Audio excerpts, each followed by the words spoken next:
OM. The OM-ன்றது it's a 3D imaging system. 3D na 3-dimensional imaging system. இப்போ நம்ம பார்க்கிறதெல்லாம் வந்து இப்போ எக்ஸ்ரே பார்க்குறீங்க, சிடி ஸ்கேன் பார்க்குறீங்க, எம்ஆர்ஐ பார்க்குறீங்க, எல்லாம் 2D பிக்சர்ஸ். ஒரு ஸ்லைஸ் கட்டு தான் இருக்கும். அந்த ஸ்லைஸ்ல இருந்து நாங்க கால்குலேட் பண்ணி இப்போ பிரெயின்குள்ள போகணும், ஸ்பைன்குள்ள போகணும்னா நாங்க கால்குலேட் பண்ணி உள்ள போய் டார்கெட் அச்சீவ் பண்ணணும். அது கொஞ்சம் கம்பல்சம் ஒர்க். பட் ஆனா we were producing result. கரெக்டா டார்கெட்டுக்கு போவோம், எடுப்போம். பட் ஆனா இமேஜ் வந்து 3Dலே அப்படியே தலை மாதிரியே தெரியும், ஸ்பைனல் கார்டு மாதிரியே தெரியும். அதுல போய் நம்ம போய் டார்கெட் அடிக்கிறது ரொம்ப சுலபம். அது வந்து it's a latest technology, advanced technology in imaging system.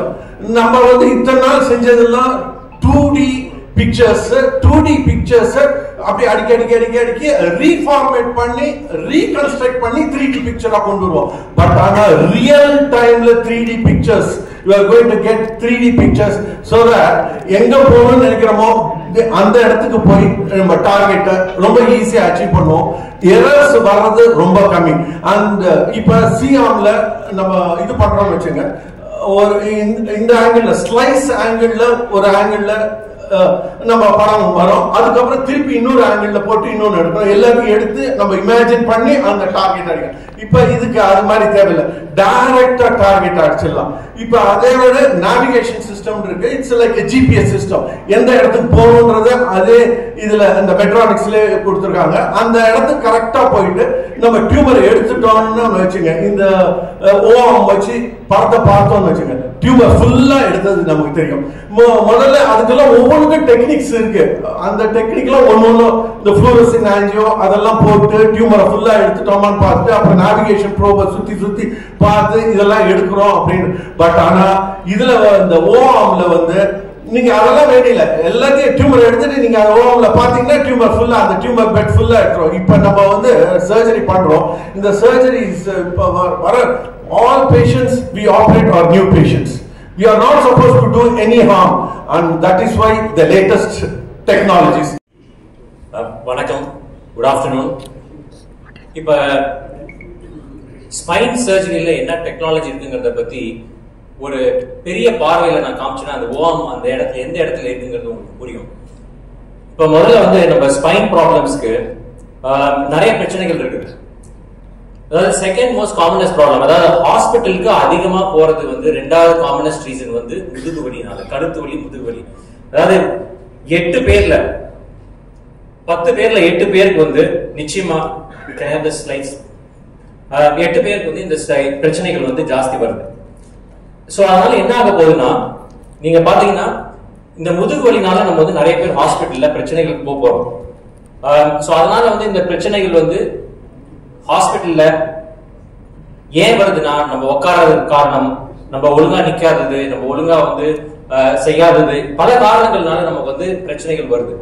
அதே மாதிரி வந்து பாத்தீங்கன்னா பாஸ்டர், நம்ம எல்லாருமே உட்காந்துட்டே இருக்கோம், நிறைய கழுத்துல வந்து வலி வரும், மொபைல் போன் நிறைய யூஸ் பண்றோம், சிட்டிங் பொசிஷன் கரெக்டா இல்ல, பாஸ்டர் கரெக்டா இல்ல, சோ பல பிரச்சனைகள்னால வரும். செடென்டரி லைஃப் ஸ்டைல், அதே மாதிரி ஹை ஹீல்ஸ் போடுறோம், விமென் ஹெவி பேக்ஸ், சோ அதனால முதுகு வலி சம்பந்தப்பட்ட பிரச்சனைகள் நிறைய வந்துட்டே இருக்க போகுது. குழந்தைகளுக்கும் இந்த ப்ராப்ளம் ஜாஸ்தி வருது.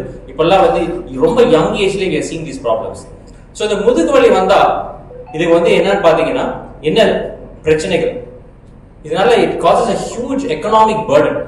உலக அளவுல பாத்தீங்கன்னா இது வந்து எக்கானமியே பாதிக்குது. ஏன்னா நிறைய பேர் வேலைக்கு போக முடியல, அதனால சர்ஜரி தேவைப்படுது, அதனால அவங்களோட ப்ரொடக்டிவிட்டி குறையுது. சோ இதனால என்ன பண்ண போறோம்னா, தி குட் நியூஸ் இஸ் 90% பிரச்சனைகளுக்கு வந்து ஆபரேஷன் தேவையில்லை. ஆனா அந்த 10% ப்ராப்ளம் இருக்கிறவங்களுக்கு நிச்சயமா சர்ஜரி தேவை. அந்த 10% இருக்கிறவங்களை எப்படி டெக்னாலஜி மூலியமா நம்ம சிறப்பா பண்ண போறாங்க ஒரு பார்வையில பார்க்க போறோம். இப்ப ஸ்பைன் சர்ஜரினால எல்லாரும் என்ன பயப்படுறீங்க, ஸ்பைன்ல கை வைக்க கூடாது, மூளையில கை வைக்க கூடாது, கை வச்சா வந்து உங்களுக்கு பிரச்சனை வரும், நீங்க நடக்கவே மாட்டீங்க, படுத்த படுக்கை ஆயிருவீங்க, bad results, bad outcome, not சேஃப்ங்கிற ஒரு கருத்து எல்லாருக்குமே பப்ளிக்ல இருக்கு. இதனால வருது பிரச்சனைன்னு பாத்தீங்கன்னா, இத வந்து நான் வந்து நம்ம இன்னைக்கு சிறப்பு தலைவர் வந்து வந்திருக்கிறாரு நமக்கு, அவரோட வேலைக்கும் அவங்க இருக்கிற அந்த பணிக்கும் ஹெல்த் கேர் டெக்னாலஜிக்கு என்ன ஒரு சம்பந்தம் இருக்கிறத நான் பேச போறேன். இப்ப இஸ்ரோ பாத்தீங்கன்னா ஸ்டார்ட் இன் 1960s 25 வருஷத்துக்கு முன்னாடி ஃபர்ஸ்ட் ஆரியபட்டா வந்து லான்ச் பண்ணாங்க 1975ல. இப்போ வந்து நம்ம வந்து சந்திராயன் 3 மூன் வரைக்கும் போயிருக்கிறோம் இல்லையா? சோ இப்ப இந்த வந்து டெக்னாலஜி எவ்வளவு முக்கியம் அப்படின்னு பாத்தீங்கன்னா நம்ம நாடு வளர்ச்சிக்கு, விஞ்ஞான வளர்ச்சிக்கு, நமக்கு தெரியாத ஒரு விஷயத்தை ஸ்பேஸ்ல கண்டுபிடிக்கிறதுக்கோசரம் இந்த டெக்னாலஜி வளர்ந்தது. அதே மாதிரி ஒரு 20 வருஷம் 30 வருஷத்துக்கு முன்னாடி இருந்த ஸ்பைன் டெக்னாலஜி, பிரெயின்ல ஆபரேஷன், இல்ல எல்லா மருத்துவ துறையில இருக்கிற சர்ஜரிஸ் வந்து நிறைய பிரச்சனைகள், காம்ப்ளிகேஷன்ஸ், புவர் ரிசல்ட்ஸ் வர்றதுக்கு காரணம் நமக்கு அந்த அளவுக்கு டெக்னாலஜி, நமக்கு அந்த அளவுக்கு வந்து நம்மளோட நோய்களை பத்தி புரியல. Diagnostics and technology